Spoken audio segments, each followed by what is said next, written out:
that there's nothing different between someone who chooses to be successful and someone who chooses not to, besides your choice, which is kind of cool. So today's theme, this whole summit, is all around resiliency.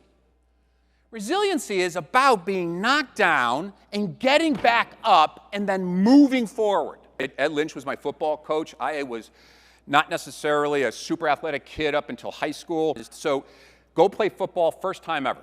Don't know anything about football. We have this little practice where it's a tunnel, and you put pads down, and they run through different holes, 1 hole, 3 hole, 5 hole, and the other guy's got to jam in there and stop them. I got lit up. I mean, I'm on my back. I don't know what just hit me. It was a freight train. Coach Ed comes running over, and he's screaming in my ears. What do you think he's screaming? What's he screaming? Get up!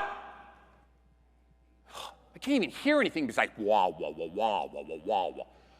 Get up, get up, get up. Spit's coming on my face, right? I can still hear the man today. Get up. I stood up. He goes, it's never embarrassing to be knocked down, ever. What's embarrassing is staying down. So how often do we need to hear our own head say, get up, move? So resiliency is about action. So let's take a look at some little pieces about resiliency because we all have it. The interesting thing is resiliency, because let's take everything in perspective for a second. Resiliency, we all have resiliency. We were born with resiliency.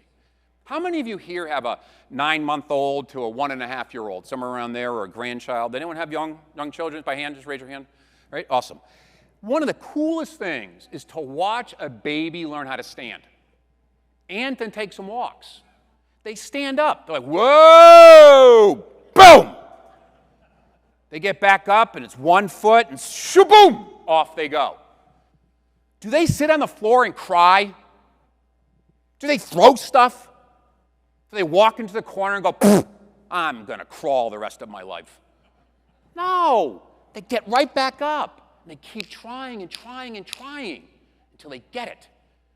And somehow, in the next year or two, we screw them up. But I got to tell you, we are born to resiliency. We would never have made it if we weren't.